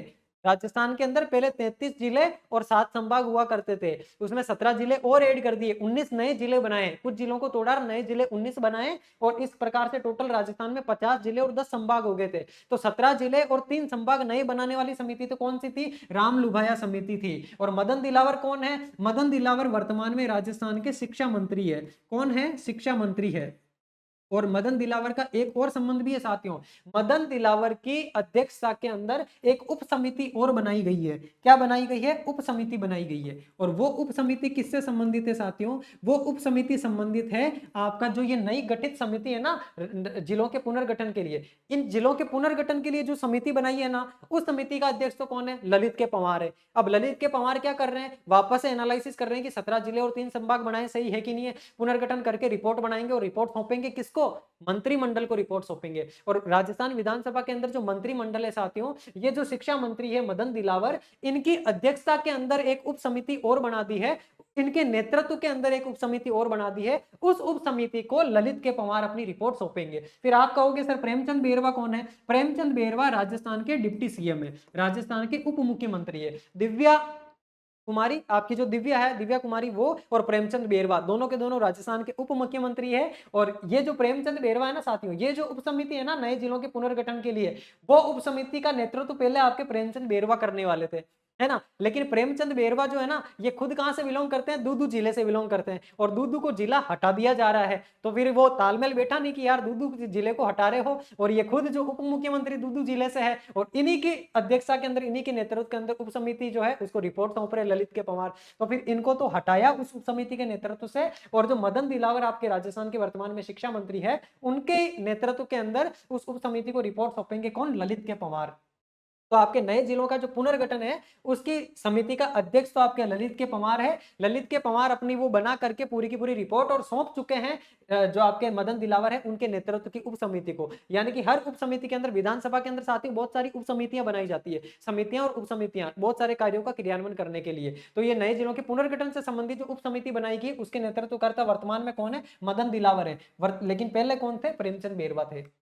चलो आगे देखो, राजस्थान के कितने सांसदों को केंद्रीय मंत्रिपरिषद में स्थान मिला है? तो साथियों इसका आपके राइट आंसर होगा राजस्थान के कुल 4 सांसद हैं, जिनमें एक आपके भागीरथ चौधरी भी है। और बाकी के सांसद कौन कौन है? कमेंट बॉक्स में कमेंट करके मुझे आप बताओगे। अब देखो क्लास अपनी लास्ट स्टेज पे पहुंचने वाली है और यहाँ आते आते मुझे भी पता चलना चाहिए कौन कौन सा विद्यार्थी लास्ट तक क्लास को देख रहा है। तो ये जो 4 केंद्रीय मंत्री है ना, मैंने आपको बताया ना, जैसे देखो लोकसभा के अंदर राजस्थान की टोटल कितनी 25 सीटें हैं और राज्यसभा में कितनी 10 सीटें हैं। अब इनमें से साथियों राजस्थान के जो सांसद है उनको केंद्रीय मंत्रिमंडल के अंदर केवल 4 लोगों को ही शामिल किया गया है। उन 4 लोगों में एक नाम तो मैंने आपको बता ही दिया है, बाकी जो 3 नाम और कौन कौन से हैं वो मुझे आप बताओगे कमेंट बॉक्स में कमेंट करके। एक नाम आपका भागीरथ चौधरी है। अच्छा, हाल ही में किसने मानवाधिकार आयोग के अध्यक्ष का कार्यभार संभाला है? साथियों देखो नियुक्तियों के सवाल भी मैं बहुत लेके आया हूं आपके सामने। राज्य सूचना आयोग अपन ने डिस्कस कर लिया है ना, आपके राजस्थान के उपराज्यपाल राज्यपाल कौन है वो अपन ने डिस्कस कर लिया, नए जिलों पुनर्गठन की समिति अपन ने डिस्कस कर ली, और ये आपके मानवाधिकार आयोग है। मानवाधिकार के आयोग कौन है? आपके गंगाराम मूलचंदानी। कौन है साथियों? गंगाराम मूलचंदानी। और दिव्या कुमारी कौन है? दिव्या कुमारी तो आपको पता ही है राजस्थान की डिप्टी सीएम है। और इन डिप्टी सीएम को साथियों हाल ही में एक पुरस्कार मिला है, राजस्थान की महिला पर्यटन मंत्री का जो पुरस्कार है ना साथियों, पर्यटन मंत्रालय के अंदर महिला पर्यटन मंत्री का पुरस्कार किसको मिला है? दिव्या कुमारी को मिला है। ठीक है, उस अवार्ड से इनको सम्मानित किया गया है। और आपके जसवंत सिंह राठी है, ये आरपीएससी के अध्यक्ष तो नहीं, सदस्य थे, आरपीएससी के अंदर मेंबर थे जसवंत सिंह राठी। इनका हाल ही में निधन हो गया है। तो जसवंत राठी का नाम भी आपको ध्यान रखना, इनके बारे में पूछ सकता है। कौन थे? आरपीएससी सदस्य थे जसवंत सिंह राठी। और ये जसवंत सिंह राठी का हाल ही के अंदर निधन हो गया है, इस वजह से ये चर्चाओं के अंदर है। बाकी आपके मानवाधिकार आयोग के अध्यक्ष कौन है? मानवाधिकार आयोग के अध्यक्ष है गंगाराम मूलचंदानी। ठीक है, ये नाम ध्यान रखना आपको। आगे देखो, एपीजे अब्दुल कलाम बायोटेक्नोलॉजी संस्थान की स्थापना कहाँ की जाएगी? ये स्थापना कहाँ की जाएगी साथियों? एपीजे अब्दुल कलाम की ये स्थापना की जाएगी आपके जयपुर के अंदर। कहाँ पर की जाएगी? जयपुर के अंदर। चलो आगे देखो, आगे उत्तर भारत की पहली महाराव शेखाजी सैन्य अकादमी कहाँ स्थापित की गई है? ये स्थापित की गई है साथियों आपके कहाँ पर? सीकर के अंदर। याद रहेगा, सीकर के अंदर कौन सी? महाराव शेखाजी सैन्य अकादमी, उत्तर भारत की पहली। अब उत्तर भारत की पहली है मतलब राजस्थान की भी पहली है। सवाल को देखो थोड़ा सा ट्विस्ट करके मैं लाया हूं आपके सामने, क्योंकि सवाल में ऐसे भी आपसे पूछ सकता है उत्तर भारत की पहली, तो आपको ध्यान भी रहना चाहिए कि उत्तर भारत के अंदर आज तक कोई सी भी महाराव शेखाजी सैन्य अकादमी है ही नहीं, ये पहली स्थापित की गई है आपके राजस्थान के सीकर के अंदर। आगे देखो, दक्षिण कोरिया में आयोजित जूनियर एशिया कप में भारतीय तीरंदाज टीम में राजस्थान की कौन खिलाड़ी शामिल थी जिसने रजत पदक जीता है? साथियों बीकानेर की शेरनी जिसका नाम है माया बिश्नोई। माया बिश्नोई का संबंध कहां से है? बीकानेर से इनका संबंध है। और इनकी ये साथियों उस टीम के अंदर थी, कौन सी? आर्चरी से संबंधित है, ये तीरंदाजी टीम के अंदर थी, जिस टीम ने कौन सा मेडल जीता है साथियों? जिस टीम ने आपके रजत पदक जीता है। कहां पर? जूनियर एशिया कप के अंदर। चलो साथियों, तो यहां तक होते हैं अपने पूरे के पूरे सवाल कंप्लीट। ये अपनी लास्ट स्लाइड थी। थैंक गॉड कि यहां अपनी पूरी की पूरी क्लास कवर हो चुकी है। तो अब आपको क्या करना है? आपको मुझे लास्ट में जाते जाते कमेंट बॉक्स में कमेंट करके ये बताना है ये क्लास आपको कैसी लगी, कितनी आपके एग्जाम में फ्रूटफुल हो सकती है। और कोई सा भी एग्जाम देने जाओ, एग्जाम देकर के वापस आके इस क्लास के नीचे कमेंट जरूर करना कि इस क्लास से कितने सवाल आपके मिले हैं। 3 महीने मैंने इसमें कवर करे हैं, जून, जुलाई और अगस्त। उसके पहले का भी कोई ना कोई अगर इंपॉर्टेंट फैक्ट रहा होगा तो वो मैंने शामिल कर लिया है, और यहां से आपको हर एग्जाम में सवाल देखने को मिलेंगे। ठीक है साथियों, तो अब आप लोग हमारी टीम को कितना प्रोत्साहन करते हो, वो प्रोत्साहन दिखेगा आप लोगों के द्वारा। जो ये वीडियो शेयर किया जाएगा दूसरे लोगों को उसके द्वारा, और आप लोगों के द्वारा कमेंट बॉक्स में जो कमेंट किया जाएगा उसके द्वारा। और जो विद्यार्थी सबसे लास्ट तक इस क्लास को देख रहा होगा वो विद्यार्थी कमेंट बॉक्स में आकर के कमेंट करेगा। कमेंट क्या करेगा? कमेंट करेगा जय हिंद। ठीक है साथियों, जिस विद्यार्थी ने कमेंट कर दिया जय हिंद, मैं समझ जाऊंगा, क्योंकि मैं सबके कमेंट पढ़ता हूं साथियों। कहीं ना कहीं से मैं टाइम निकाल करके, भले ही मैं किसी भी समय पढ़ूं, लेकिन टाइम निकाल के हर वीडियो के नीचे आपके जो कमेंट आते हैं सारे के सारे कमेंट में पढ़ता हूं कि यार कौन सा विद्यार्थी कैसी मानसिक स्थिति के अंदर है। आपको अगर किसी तरह की कोई प्रॉब्लम हो तो भी आप कमेंट बॉक्स में कमेंट कर देना, लेकिन जिस विद्यार्थी ने लास्ट तक क्लास देखी है, जय हिंद नाम से कमेंट तो आपको करना ही करना है। ठीक है साथियों, तो यहाँ होती है अपनी ये राजस्थान करंट अफेयर्स की क्लास कंप्लीट। आगे अपन मिलेंगे नेक्स्ट किसी ना किसी और क्लास के अंदर। आप भी मुझे कमेंट बॉक्स में बता सकते हो किन चीजों के ऊपर या कौन से कंटेंट के ऊपर आपको क्लास चाहिए। मैं कोशिश करूंगा जल्द से जल्द उस कंटेंट पे आपके सामने क्लास लेकर के आऊं। तो मिलते हैं अपन नेक्स्ट क्लास में, तब तक हंसते रहिए, मुस्कुराते रहिए और अपना ख्याल रहिए। धन्यवाद।